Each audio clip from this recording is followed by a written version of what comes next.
우리는 문제투성이의 인생을 살아갑니다. 그래서 '문제 없는 곳이 있을까?'라고 생각됩니다.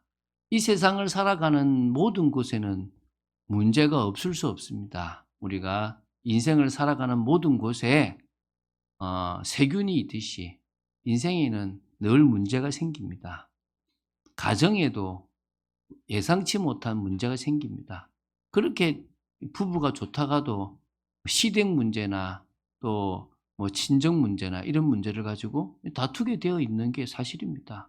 안 하고 싶은데 특히 자식 문제는 이렇게 생각이 다르다 보니까 꼭 문제가 되고 갈등이 됩니다.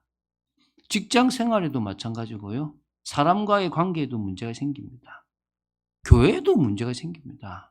교회 안에도 사람들이 은혜만 받으면 되는데 여기서 돈 거래도 하게 되기도 하고 돈을 빌려주기도 하고 좀 더 가까워지면 상대방이 뭔가 이야기를 하게 됐는데 또 그 얘기가 또 퍼져나가서 내가 했는데 저 사람은 내 얘기를 퍼뜨렸다라고 얘기하기도 하고 또 예상치 못한 많은 일들이 있습니다. 그래서 명심하십시오. 천국 외에는 문제 없는 곳이 없습니다. 천국에 가면 문제가 없고 이 땅을 살아가는 동안에는 문제가 있습니다. 그러니까 문제가 없기를 기도하지 말고 문제는 당연히 있을 수밖에 없으니까 나는 그 부분에 대해서 답을 가지고 있느냐, 대처할 능력이 있느냐, 나는 그것을 통하여 내가 하고자 하는 인생에서 흔들리지 않을 수 있느냐, 이게 중요한 겁니다. 그래서 여러분 복음의 답, 말씀의 능력을 통한 인생의 답을 먼저 가지시는 게 중요한 겁니다. 자, 우리가 그런 얘기를 합니다. 사람이 밖에 나가서 자신 있게 사회생활을 하려면 가정이 안정이 돼야 된다. 그래서 그걸 가화만사성이라고 얘기합니다. 그래서 가정에 문제가 생기고 뭔가 계속 갈등이 있으면 삶도 안 되는 겁니다. 직장 생활도 안 되고 인생도 안 되고 자꾸 꼬여가잖아요. 그죠? 그래서 우리가 가정을 좀 바로 잡으라고 많이 합니다. 근데요, 그 가정이 안정되려면 교회가 안정돼야 되는 거예요. 무슨 말이십니까? 사실은 교회에서 영적으로 안정이 되어질 때 그 영향력이 나한테 가고 가정으로 가는 거예요. 다시 말하면 내가 영적으로 주님 안에서 안정을 찾을 때 진정으로 가정이 안정된다는 거예요. 근데 그 영적으로 안정을 되게 만드는 가장 좋은 곳이 뭡니까? 교회 중심의 생활이라는 거예요. 그래서 여러분들이 사실 신앙이 안정되어지는 것이 여러분 인생에서는 뭐다? 중요한 열쇠다. 그래서 여러분 신앙이 안정되고 교회 생활이 안정이 될 때 그 영향력이 어디로 간단 말이죠? 가정으로 간다는 거예요. 사람들 그렇게 생각돼요. 내가 가정이 잘 돼 있어야 교회 와서도 봉사를 많이 하지. 그건 다음 문제고요. 내가 은혜를 받아야 그 은혜의 영향이 어디로 간단 말이죠? 내 삶으로 간다는. 근데 그게 가정으로 가게 돼 있다는 거예요. 그래서 오늘 고린도전서가 증가하는 믿음의 삶은요. 한마디로 교회에서 생길 수 있는 문제를 우리는 어떻게 해결할 것인가. 교회에 문제가 안 생기면 좋겠는데 교회에서 생길 수밖에 없잖아요. 갈등이 생기기도 하고 시험이 들기도 한다는 거예요. 그런 부분에서 우리가 어떻게 대처하고 또 교회 내에는 어떤 문제들이 있는가에 대한 것들을 우리가 조금 생각해 본다면 이런 문제들이 교회 내에 있을 수 있겠구나를 생각하고 또 거기에 내가 속지 않으면 되겠죠. 어떤 분은 그러더라고요. 이제 자기 남편이 어떤 그 좀 시의원을 밀어주니까 체육대회 같은데 이제 남편이 이제 시의원 이제 그 좀 데리고 오려고 하는데 또 목사님은 또 그런 데 되게 싫어해요. 그럼 뭐 어떻게 되겠습니까? 이제 이 목사님은 원치 않고 또 그분은 또 와서 막 이렇게 기호 몇 번입니다. 이거 나눠주려 하잖아요. 왜? 저기 성도들이 다 이게 그 지역에 살고 있으면 뭘 받으니까요? 이제 그 표가 되니까. 그래 여기서 인제 이게 알게 모르게 뭘로 작용이 되는 겁니까? 이게 정치하고 연관이 또 되어지나? 막 그러면 또 거기에 다른 또 당에 있는 사람도 있으면 '그럼 나도 데리고 와야 되나?' 인제 이런 문제가 또 생기잖아요. 교회가 인제 그래서 어찌 보면은 교회가 커지면 정치인이 찾아오잖아요. 그래서 인사 한번 시켜 달라 그러고 그래서 무슨 또 그 교회 등록도 이불로 해요. 우리 누구 국회의원이 등록했습니다. 이러면은 또 이제 뭡니까? 또 표가 뭐 그쪽으로 가지게 되는, 이게 교회라는 게 순수하게 교회로서의 역할을 감당해야 되는데 정치와 휘말리게 되고 경제에 대한 부분과 휘말리게 되는 거예요. 근데 그게 우리도 모르게 내가 안 속으면 되지 그러는데 우리도 모르게 속게 되어져 있다는 겁니다. 그래서 이게 되어져야 우리 교회가 힘있게 선교도 하고 또 진짜 중요한 일들을 감당할 수 있거든요. 지금 저는 또 지난주에도 선교와 관계되어 있는 선교사님과 또 어느 교회를 좀 연결하는 일을 했고요. 이번 주도 또 이제 2명의 선교사님을 또 만나서 또 도와주는 일이 벌어지고요. 또 하나님께서 또 우리 이제 지난주에 이제 연락이 왔어요. 그래서 이 방배 쪽에 뭐 이렇게 뭐 그 가게를 하고 있는 청년들이 있는데 좀 만나 달라고 해서, 그래서 우리 제가 오늘 통화를 해서 이제 우리 전사님을 모시고 좀 가서 그래서 같이 조금 이 만남을 가질 수 있는 시간들을 가지려고 합니다.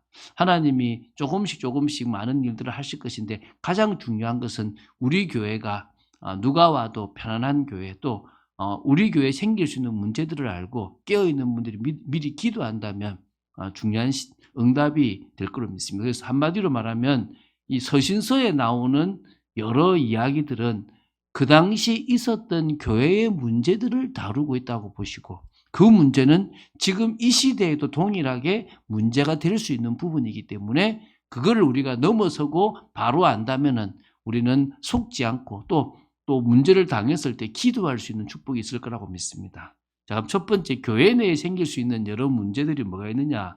첫 번째가 파벌 문제입니다. 파벌 문제. 우리 교회는 사실 그런 게 없는데 교육자가 많은 교회들은요, 자신이 좋아하는 목회자가 있어요. 그래서 나는 저 목사님 좋아. 난 저 목사님 제자야. 이런 식의 댕기게 되는 겁니다. 고린도 교회도요. 고린도 교회를 처음 세운 거는 누구냐면 바울이에요. 근데 거기서 중심을 가지고 사역했던 사람은 아볼로고요.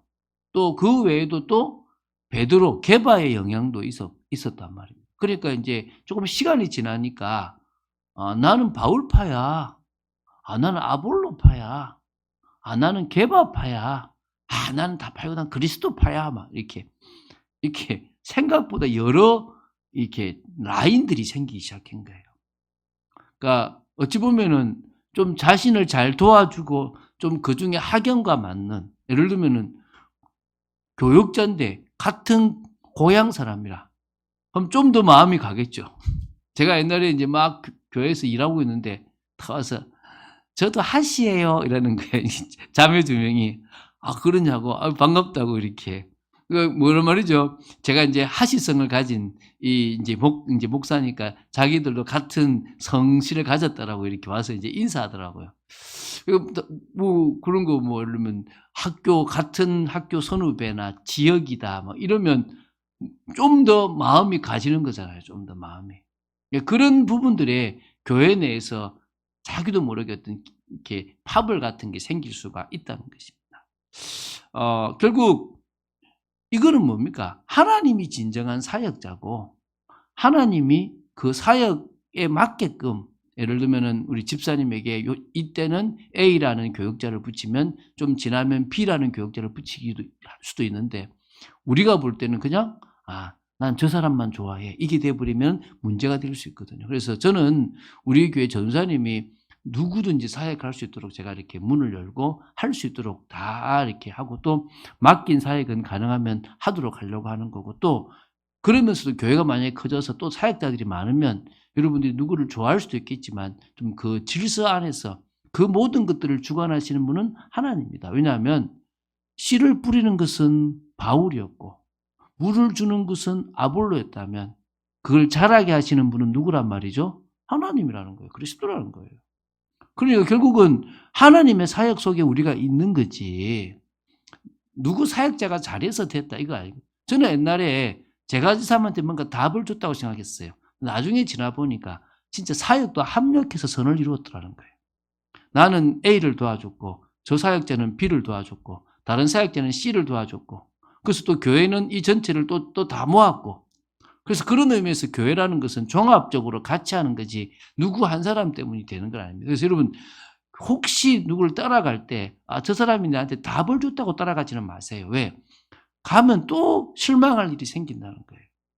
그래서 나중에 우리 교회가 이제 뭐 지금 적지만 큰 교회가 되면은 이제 교회를 나누는 상황이 생길 때, 아, 저 목사님 설교 좋아. 그렇게 가지 마시고, 저 목사님 내한테 잘해줬어. 그렇게 가지 마시고, 할 수만 있으면 하나님의 뜻이 내가 이 교회를 돕는 거라 그러면 가셔도 된다는 거예요. 그런 중심을 가지고 우리가 인도받아야 될 줄 믿습니다. 그래서 교회에 생길 수 있는 문제가, 교회가 커지고 사역자들이 많고 중간 사역자들이 많으면 이렇게 라인처럼 내 제자, 내 제자다, 이런 일들이 생기는 게 있을 수가 있다는 겁니다.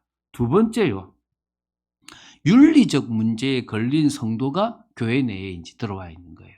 그러니까 한마디로 성도 중에서 어느 날 이 사람이 윤리적 문제를 일으킨 거예요. 그게 이제 5장인 거예요.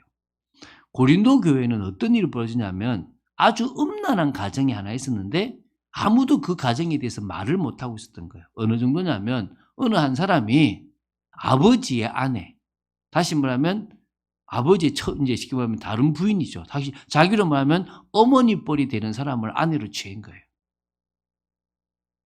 그러면 뭐가 됩니까? 심각하잖아요. 근데 이 얘기를 아무도 말 못하고 그냥 이러고 있는 거지. 뒤에서는 호박씨를 까는지 모르겠지만. 이런 문제들이 이제 있었고, 그걸 아무도 제재하지도 않고 사역자들도 잘못됐다라고 말하지 않았다는 거예요. 그런 거 있잖아요. 교회 내에 예를 들어서 뭐 이혼을 했는데 누구와 누구가 이렇게 좀 썸씽이 있다는 얘기들이 교회 내에 퍼지는데, 그거를 뭐 그냥 쉬쉬하고 뒤에서만 막 말을 돌린다든지 이런 경우들이 있을 수 있잖아요. 요새는 이혼이 많으니까 이혼의 문제보다는 이혼 이후에 막 일어나는 여러 가지들. 사실 저희 어머니가 그러시더라고요. 옛날에 저희 아버지가, 제가 27인가 돌아가셨거든요. 27인가 6인가 돌아가셨는데 빨리 돌아가셨죠. 그러니까 이제 저희 그 시골이 산을 하나 넘어야 가는 같은 읍인데 완전 외곽에 있는, 그러니까 시골 같은 읍인 거예요. 근데 주로 이제 오토바이를 타고 왔다 갔다 하는데, 보통 저희 아버지가 살아 계실 때는 저희 어머니가 그 좀 동네 아저씨 보면 나 좀 태워줘서 이래가지고 그분 오토바이를 타고 같이 넘어오시고 했단 말입니다. 근데 아버지 돌아가시고 나서는 그러시더라고요. 태성아, 내가 이제 동네 그 어르신들이나 아는 사람들 오토바이도 못 타겠더라. 그렇잖아요. 괜히 뭐 받을 수 있다는 거죠. 오해를 받을 수가 있으니까. 그래서 주의한다 그러더라고요. 사실은 그게 우리가 뭐 할 수 있지만은 괜한 오해나 괜한 말거리가 되면은 안 되기 때문에 안 하는 거잖아요. 그죠? 근데 이제 교회 내가 이제 그래야 되는데, 이런 것들이 이제 이렇게 여러 문제들이 생길 수 있는 거예요. 어떤 사람은 사업을 하다가 피해를 줬어요. 그것 때문에 교회 성도들 사이에도 막 그런 문제가 생길 수도 있고 막 있잖아요. 그죠? 이럴 때 이제 윤리적인 문제에 걸린 성도 문제가 교회 내에서 입방아가 되고 또 문제가 될 수도 있다는 거예요. 아직은 없지만 앞으로 생길 수 있죠. 세 번째, 이제 거기 심해져가지고요. 거기 심해서 세상 법정에서 소송 문제가 생길 수 있어요. 이게 무슨 말입니까? 분명히 그전에는 형제님 또 뭐 장로님 이러다가 이제 뭡니까? 돈을 빌려줬어. 근데 이걸 못 받았어. 그래서 이게 어떻게 됩니까? 이걸 어디까지 갖고 가는 거죠? 세상 법정에 갖고 가가지고 막 저놈이 안 좋니만이 이제 이렇게 되어지는 상황이 가지게 된다면 사실 참 가슴 아픈 일이잖아요. 근데 이게 지금 벌써 고린도 교회에 있었다는 거예요. 그 고린도 지역의 법정에 고린도 교회 성도들의 문제가 소송으로 나간 거예요. 교회가 커지니까 이제 이런 일이 있는 거죠. 뭐 함께 사업을 하다가 또 아니면 돈을 빌려줬다든가 보증을 서준다든지. 그래서 이건 결국 그게 이제 법적 문제로 가게 되는 게 있죠. 그래서 이게 우리가 이럴 때마다 앞에 있지만은, 앞의 문제는 복음의 순결성을 가지는 거라면 이거는 복음에 유익한 걸 찾아내야 되는 거예요. 다시 말하면 아까 저희 어머니가 말한 것처럼 교회 내에서 홀로 된 분들은 홀로 됐기 때문에 더더욱 더 이렇게, 또 그 결혼하신 분들은 좀 더 주의 있게 해야 되는 것 같고, 또 그런 문제가 터져서 이미 결과론적으로 누구는 손해를 받고 누구는 갈등이 생기게 되었을 때가 있을 때는 뭔가 어떤 게 가장 복음에 유익할까? 어떤 게 가장 맞을까? 이걸 고민해야 되는데, 당장 뭐죠? 내 이익의 눈이 어두워 그 다음 일을 하게 되면 문제가 되는 거죠. 어제도 제가 아는 분이 이제 이렇게 학교에서 이렇게 좀 문제가 일어난 거예요. 그래서 이제 막 책임을 져야 될 상황이 생기는데 자기가 책임을 사표를 쓰려고 하더라고요. 제가 사표 쓰고 하는 거는 쉬운 일이다. 먼저는 하나님의 사람 아니냐. 하나님의 뜻이 무엇인지 기도해 보자. 그것이 잘못하면 도망가는 것일 수도 있으니까 이 문제를 통해서 하나님이 나에게 주시는 메시지는 뭐고 이 현장에 주시는 메시지가 뭔지를 발견하고 그 다음에 결정할 수 있으면 좋지 않겠나. 그리고 우리는 순간적으로 그 상황에서 그냥 감정이 치우치고 내 생각이 치우쳐서 뭔가를 결정해 버릴 때가 있다는 거예요. 요거를 조금 우리가 볼 필요가 있겠죠. 자, 이제 네 번째입니다.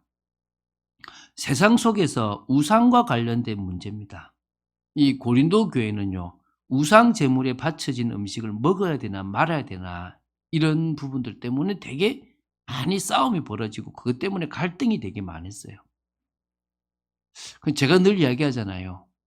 음식이든지 뭐든지 먹어서 약한 형제를 실족하게 될 것 같으면 먹지 말고 안 먹어서 예수 믿는 것도 참 이상해 라고 소리를 들을 것 같으면 그때는 그냥 참여해 주는 것도 나쁘지는 않다는 거예요. 그렇다고 해서 뭐 그것을 눈이 무서워서 그럴 필요는 없고 어떤 게 더 나은 건지를 자꾸 생각해야 되는데 우리는 우리 기준을 가지고 살아갈 때가 있다는 거예요. 이것도 교회 내에 생길 수 있는 문제라는 거죠.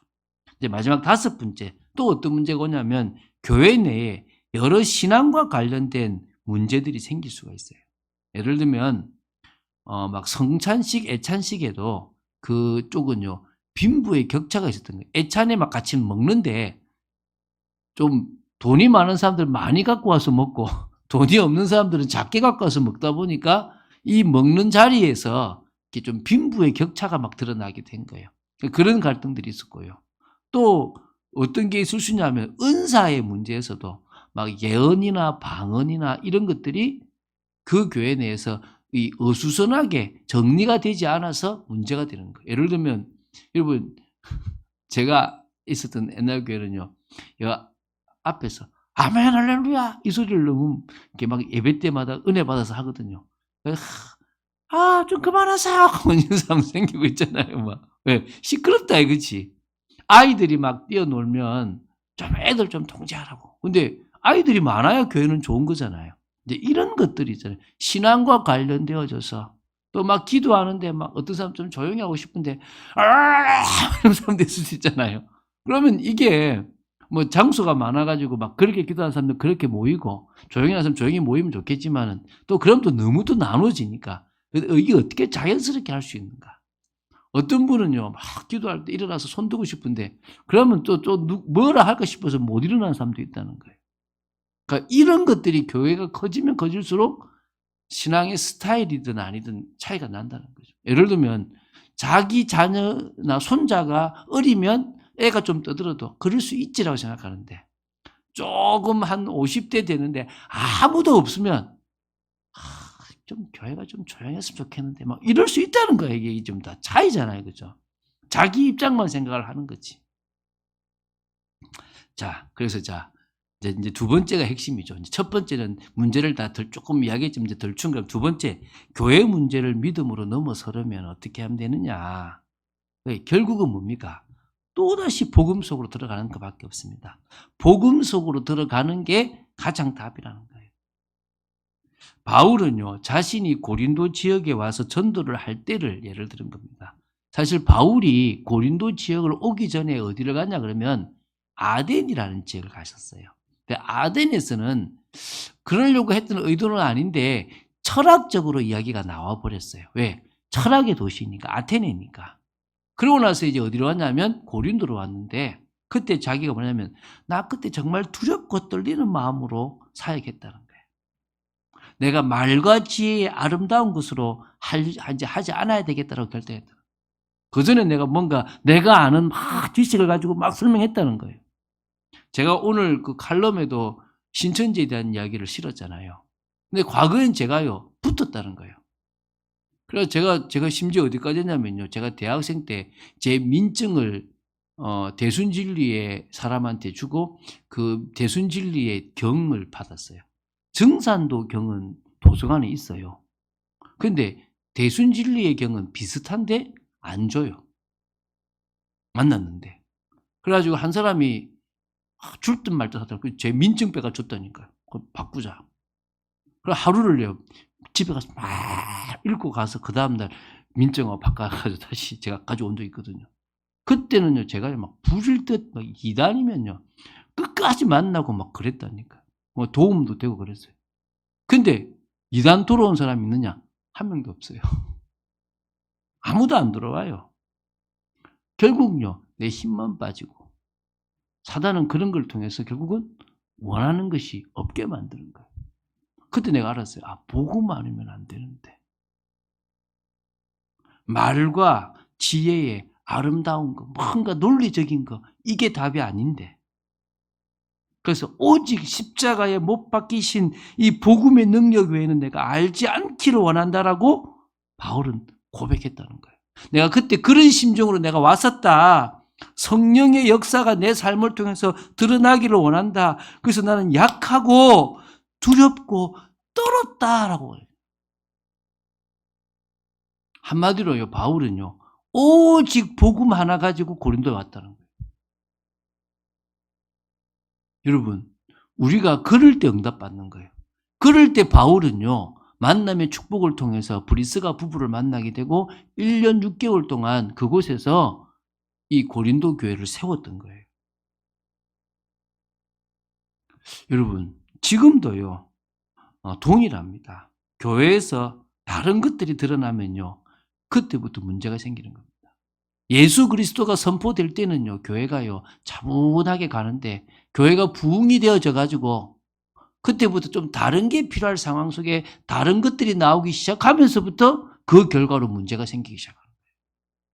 그래서 우리는 항상 복음이 돼야 되는 거예요. 그러니까 시작도 오직 복음이라면 그 복음이 부흥이 되든 응답이 되든 계속 복음으로 들어가지 않으면 또다시 문제가 된다는 거예요. 언제까지요? 끝까지 복음이 돼야 된다는 거예요. 아, 복음은 서론이니까 그 다음에는 윤리 이야기하자, 사명 얘기하지 아닙니다. 사명을 가면 갈수록 더 뭐 얘기돼요? 복음이에요. 그래서 오직 복음. 그것이 어떻게 된다고요? 항상 복음. 끝까지 복음이 돼야 되는 거예요. 그거 놓쳐버리면 끝나는 겁니다. 그리고 또 혹시 교회가 실수로 항상 복음이 안 되거나 끝까지 복음이 안 돼서 문제가 생겼다 칩시다. 그때 어떻게 하라고요? 다시 복음으로 돌아가십시오. 복음의 능력을 더 붙잡으면 돼요. 그때부터요, 문제는 단번에 해결되지 않지만 그 문제가 서서히 정리가 되고 또 하나님께서 가장 아름답게 그것을 풀어가실 줄로 믿습니다. 그래서 여러분, 우리가 복음 속으로 들어간다는 의미를 알고 있잖아요. 우리 계속 그 얘기했으니까. 그래서 오직 다른 거, 여러분 부탁인데요. 자식의 이익과 복음이 딱 걸리면요, 할 수만 있으면 내려놓으세요. 자식의 이익을. 복음으로 가세요. 여러분, 개인적인 물질의 이익과 복음에 대해서 딱 부딪히면요, 손해를 보더라도 복음에 맞추세요. 여러분, 자존심과 복음이 된다. 그때 뭐라고요? 가감없이 자존심을 내려놓고 복음으로 들어가세요. 그걸 복음이라 그러는 거예요. 그걸 오직 복음이라고 얘기하는 거예요. 근데 그걸 어떻게 하라고요? 항상. 어떻게 하라고요? 끝까지. 혹시 잘못되면 뭐요? 다시 들어가세요. 두 번째요. 복음 가진 자신이 누군지를 안다면 우리는 이 문제를 넘을 수가 있는 거예요. 여러분이 어떻게 지금 신자가 됐는지 아세요? 성도가 됐는지? 그건요, 그리스도라는 터 위에 세워진 거예요. 그리스도라는 터 위에 여러분들이 지금 하나님의 자녀요, 성도로 세워진 거예요. 그런데 왜 여러분은요, 그리스도로 채우지 않고 하나님으로 채우지 않고 세상 것으로 채우려고 합니까? 그게 잘못된 거예요. 여러분, 내가 아무리 목이 마른다 하더라도 바닷물을 마셔서는 안 되잖아요. 내가 목이 마르면 뭐를 먹어야 돼요? 물을 마셔야 되는 거예요. 진짜 내 문제를 해결안 받고 싶으면 나는 누구를 바라봐야 됩니까? 하나님을 바라보고 하나님으로 채워야 되는 거예요. 그런데 우리는 그 하나님도 필요하지만 뭐요? 다른 것으로 만족을 채우고 다른 것으로 내가 받지 못한 걸 받으려고 한다는 거예요. 여기서부터 문제가 오는 거예요. 우리는요, 성전입니다. 우리는 성령이 거하시는 성전입니다. 우리는 성령의 은혜로만 채워질 때 만족이 되는 존재입니다. 그러면 여러분, 문제를 딱 보면요. 여러분이 걸리느냐 안 걸리느냐는 보면요. 내가 세상 것 속에 들어갔고 내가 내 기준을 세웠고 내가 뭔가 자존심을 부리면 문제로 걸려 들어가요. 그런데 뭐죠? 오직 복음으로 들어가고 그것을 내려놓고 하나님으로 채우면 문제 안 생겨요. 교회 내에 문제가 생기려면 상관없다는 거예요. 그렇지 않습니까? 그래서 여러분 뭐라고요? 내가 성전이라는 사실을 기억하라는 거예요. 나는 성령의 은혜가 있어야만 정상적인 사람이 되는 거다. 내가 다른 거를 채울수록 나는 자꾸 뭐가 된다? 문제가 되어지게 되어 있다. 그리고 여러분, 성전은 지금 교회당이 아닙니다. 과거의 성전은 그림자였습니다. 성령이 우리 속에 예수님을 통해서 오게 되면 이제 우리는 바로 누구를 만날 수 있다는 거죠? 하나님을 만날 수 있다는 거예요. 그게 복음의 능력이잖아요. 여러분이 교회를 와야 되고 여러분이 시간을 정해야 되고 방법을 정할 필요 없이 여러분이 있는 곳에서 주여라고 주의 이름을 부르는 그 순간에 하나님은 여러분을 만나 주시는 겁니다. 믿습니까? 그게 여러분의 존재예요. 쉽게 말하면요. 교회당에 안 가도 돼요. 목사가 필요 없어도 돼요. 그런데 왜 우리는 교회라는 것을 합니까? 거기에서 우리는 답을 얻어야 돼요. 우리가 교회가 절대적으로 필요해서 내가 구원을 받고 교회가 절대적으로 있어야 내가 죄사함을 받는다. 그건 캐톨릭이거든요. 근데 우리는 그렇다고 아니다? 아니다는 거예요. 근데 왜 교회에 옵니까? 여러분, 늘 말하지만 하나님은 임마 누엘의 하나님입니다. 하나님은 성도들이 함께 하나님 나라를 이루어 나가기를 원하시는 거예요. 그런데 거기에 뭐가 걸리죠? 내가 걸려. 내 자존심이 걸리고 내 욕심이 걸리는 거예요. 그때 뭐라고요? 나는 성전이다. 나는 이미 하나님의 은혜로 담난 존재고 채워진 존재다. 그럼 나는 최소한 교회에서만큼은 내가 세상에서 채우지 못했던 것을 채우려고 몸부림치지 말자. 여러분, 세상에서 한 자리 못한 사람들이 교회에서 한 자리 하려고 그러고 세상에서 인정받지 못한 사람 교회 와서 인정받으려고 그러고 세상에서 돈 못 번 사람들이 교회에서 돈 벌려고 그래요. 근데 뭐요? 내가 누군지를 안다면 최소한 그거 이제 맞아? 하지 말자. 할렐루야. 지금 제가 교회 생활을 이야기하는 게 아닙니다. 근본으로 돌아가면 다 정리된다는 거예요. 내가 목사인데 이 순간은 난 실패인 거예요. 뭐죠? 나는 하나님의 은혜가 필요한 한 사람이라고 생각되면 나는 가장 목사 일을 잘할 수 있는 거예요. 할렐루야. 그래서 여러분 세상적인 것으로 여러분 자신을 더럽히지 말고 오직 구별된 삶을 살아가시기 바랍니다. 우리는 그리스도의 거심을 명심하시기 바랍니다. 이 거룩하다라고 하는 거죠. 오늘 성경 본문을 봤습니다. 세 번째는요. 복음의 능력으로 사랑의 마음이 있으면 됩니다. 제가 늘 이야기하잖아요. 성도인 여러분이 목회자나 사역자를 존중해 준다. 그럼 그 때문에 나는 힘이 나요. 우리 그 때문에 우리 전사님이 힘이 나는 거예요. 또 목회자는요. 성도를요. 사랑하고 관심 가져주면 돼요. 그 기본인 거잖아요. 기본. 주님의 사랑의 마음이 있으면 가장 기본적이라고 생각되는 거예요. 더 섬기고 싶고 더 진짜 뭔가 마음 담고 기도하고 해드리고 싶고 저도 성도의 아픔이 내 아픔이라 생각하고 성도의 가정이 복된 가정 되기를 바라는 거. 이게 뭐요? 같이 가는 거잖아요. 할렐루야. 이게 복음의 능력에서 가지는 사랑이잖아요. 우리는 그런 같이 가족이라고 얘기하지 않습니까? 그럼 교회 내의 문제를 정할 때, 예를 들면 그럴 일 절대 없는데 장로님 문제를 딱 정했어요. 장로님이 말이야. 이게 아니라 어떻게 장로님이 이 문제를 잘 이길 수도 내가 도울까? 아마 실수했겠지. 어떻게 내가 이 장로님의 이 부분을 내가 제대로 해서 장로님이 이 문제를 이기고 정말 하나님의 기뻐하시는 사역대로 세워질까? 이 마음이 있으면요. 최소한 뭐 하지 않는다고요? 뒷방안은 까지 않지 않습니까? 그래서 우리 집사님, 우리 장로님을 꼭 기도합시다. 장로님 이런 잘못했대요. 이러면은 그러면 그 기도를 하자는 건지 잘못된 걸 알려주려는 건지 구분이 안 되잖아요. 그죠? 그럼 최소한 우리 그러지 않는, 그래, 저분이 지금 내 동생이라면, 내 형님이라면 나는 어떻게 저 사람을 도와줄까? 어떻게 대했을까?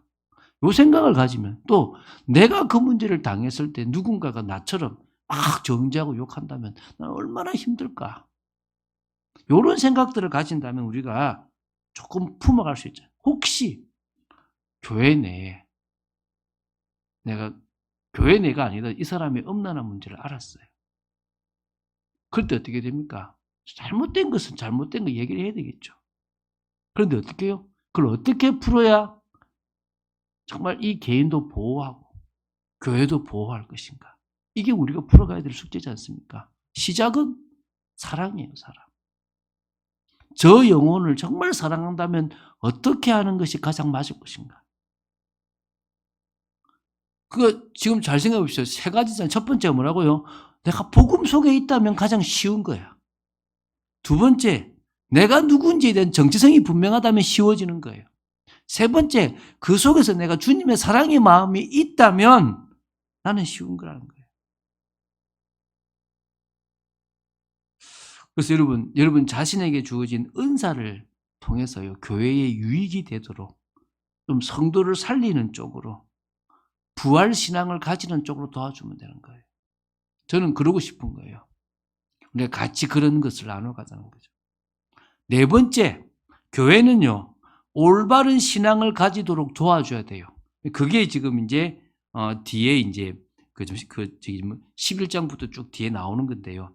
성찬 예식에 대한 부분들. 사실 저는 우리 교회가 지금 성찬 예식을 1년에 4번 하려고 합니다. 그렇죠? 왜 그렇습니까? 성찬이 너무 그때는 매주 하다 보니까 너무 예식에 대한 의미들이 사라져 버리게 되는 거죠. 먹고 즐기는 것으로 가버린 거죠. 근데 우리는 어떻게 했다고요? 그러지 말고 이거를 할 수 있는 대로 어떻게 하자 말입니까? 의미를 알고. 그래서 메시지를 하는 시간보다 더 중요한 것은 뭐가 돼야 되는 겁니까? 보는 메시지인 성찬에 참여하면서 주님이 나 때문에 죽었다라는 것을 알 수 있으면 더 좋은 거예요. 또 여러분, 은사들이 있으면 혹시 누군가가 방언을 하고 있다, 부러워하세요. 시끄럽고 애절하지 이러지 마시고, 그리고 나도 사모합니다라고 기도하시면 돼요. 그리고 또 그분이 기도 분위기를 이끌어가는구나 라고 생각하셔도 되는 거예요.